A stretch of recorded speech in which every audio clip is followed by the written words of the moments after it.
Bismillah, Assalamualaikum warahmatullahi wabarakatuh. Bismillah wassalatu wassalamu ala rasulillah wa ala alihi wa sahbihi wa man walah amma ba'd. Perkenalkan sebelumnya ya, nama saya Dede Lista Widianingsih yang sedang belajar di Sekolah Tinggi Agama Islam Indonesia Jakarta, Prodi PAI semester 6 yang insya Allah akan menjelaskan tentang bagaimana pentingnya seorang guru mempelajari perencanaan dan desain pembelajaran yang diampu oleh Ibu Faridah SPDI MSI, yang semoga ilmunya yang beliau sampaikan kepada kita semua diberkahi oleh Allah Subhanahu wa taala dan bermanfaat buat kita semua ya.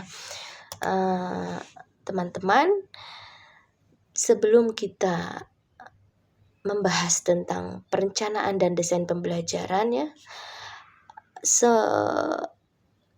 tentunya kita setiap melakukan kegiatan harus punya perencanaan atau persiapan yang matang.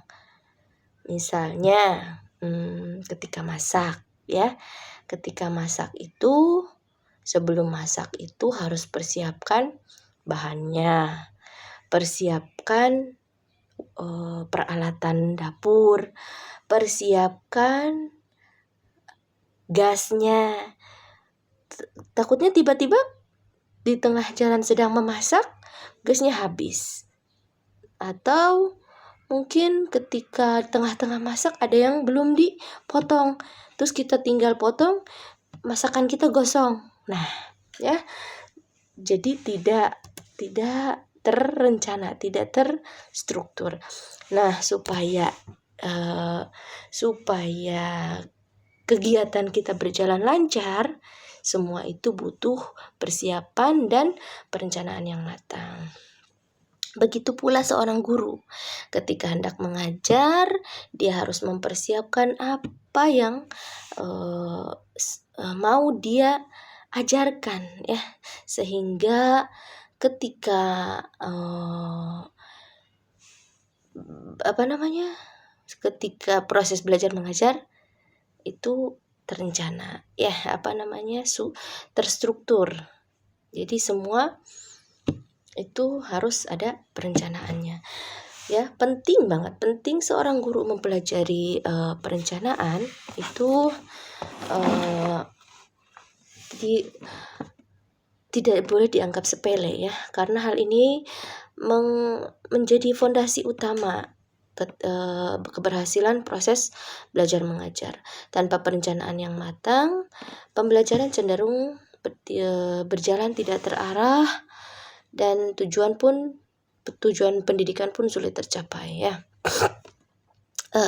Di antaranya itu pertama, perencanaan membantu guru menetapkan tujuan pembelajaran yang jelas ya.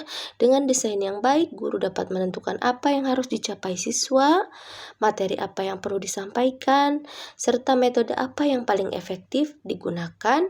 Ini membuat proses belajar lebih terstruktur dan terukur ya. Jadi sebelum mengajar, seorang guru harus mempersiapkan materi, mempersiapkan apa yang mau disampaikan, sehingga ketika dia lagi ngajar, dia nggak bingung. Apa ya yang mau saya sampaikan kepada murid-murid? Apa ya yang mau saya ajarkan kepada murid-murid? Dia nggak bingung, ya. Sehingga apa yang guru tersebut sampaikan nyampe ke siswa, ya. Jadi siswa pun belajar nggak sia-sia gitu ya. Terkadang ada guru yang ngomong terus tapi tidak nggak jelas gitu ngomongnya tuh, ceramah terus, ngomong terus, apa yang dia sampaikan tidak masuk ke diri siswa ya. Jadi siswa terkadang keluar kelas tuh bingung, tadi guru nyampein apa ya gitu, karena gurunya tidak memiliki kesiapan untuk menyampaikan ilmunya tersebut ya. Kemudian yang kedua, desain pembelajaran memungkinkan guru memilih strategi media, dan pendekatan yang sesuai dengan karakteristik siswa. Setiap siswa memiliki kebutuhan dan gaya belajar yang berbeda, sehingga pembelajaran yang dirancang dengan baik akan lebih mampu mengakomodasi perbedaan tersebut. Ya, setiap anak memiliki karakteristik yang berbeda-beda, ya. Meskipun satu ibu, ya, satu ibu satu rahim, itu anak berbeda-beda, ya, berbeda-beda. Ada yang pendiam, ada yang humble, ya, ada yang cerewet, ada yang macam-macam, ya. Begitupun siswa juga memiliki karakter yang berbeda-beda. Ada yang pemalu ketika ditanya sama gurunya, ada yang berani mengungkapkan idenya, ada yang penakut ada, ya. Begitupun dengan pemahaman siswa beda-beda juga. Enggak semuanya pinter, enggak semuanya langsung bisa, enggak.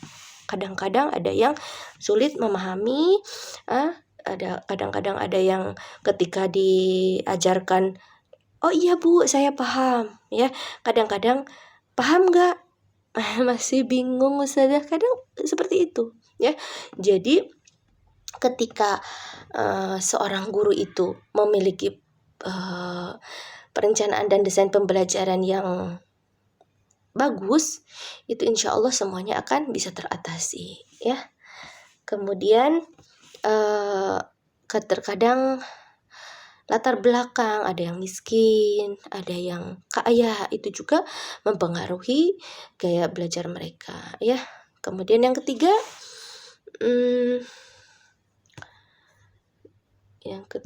adalah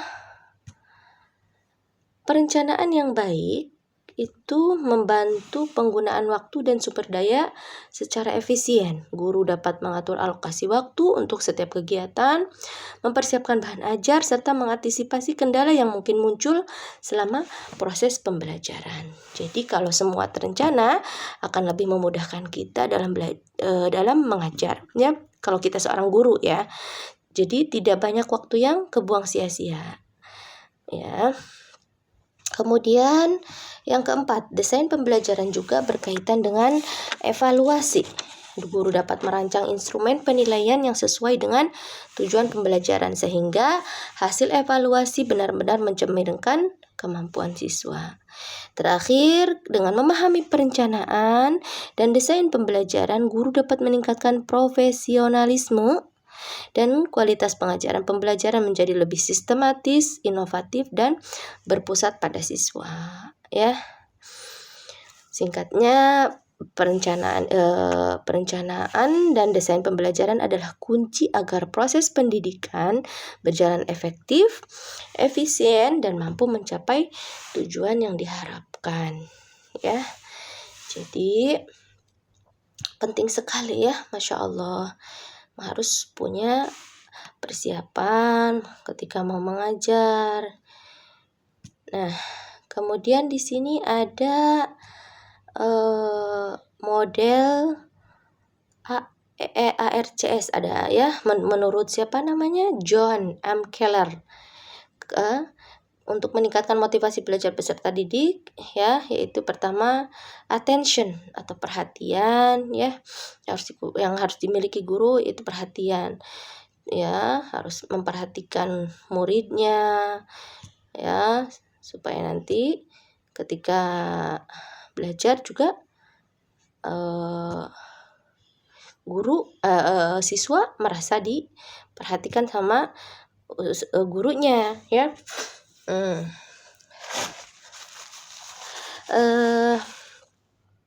Yang kedua, relevansi, ya. Relevansi yaitu materi harus terasa bermakna dan terkait dengan kehidupan siswa. Kemudian confidence atau kepercayaan diri, ya, harus yakin bahwa siswa mampu berhasil. Kemudian yang keempat, satisfaction atau kepuasan, ya, memberikan rasa puas setelah belajar. Kemudian, ya, yaitu, ya, harus punya perencanaan, ya. Seorang guru harus punya perencanaan yang matang, sehingga apa yang dia ajarkan itu bermanfaat buat semua, buat gurunya, buat muridnya. Buat muridnya tentu dia bisa menjalankan atau mengamalkan ilmunya dengan baik ya, karena ketika dia belajar dia paham apa yang disampaikan oleh gurunya pun dapat manfaatnya ya, yaitu amal jariyah ya, amal jariyah. Jadi ketika dia menyampaikan ilmu, kemudian ilmunya diamalkan oleh muridnya, terus diamalkan sampai kapanpun, guru tersebut dapat manfaatnya, dapat pahala amal jariyah. Meskipun dia sudah meninggal, nanti kalau ilmunya masih dia manfaatkan, masih dia pakai, insya Allah akan dapat pahala dari Allah Subhanahu wa Ta'ala. Begitu. Demikian yang bisa saya paparkan. Kurang lebihnya mohon maaf Bu dosen ya. Ditutup dengan doa subhanakallahumma wa bihamdika asyhadu an la ilaha illa anta astaghfiruka wa atubu ilaik. Assalamualaikum warahmatullahi wabarakatuh.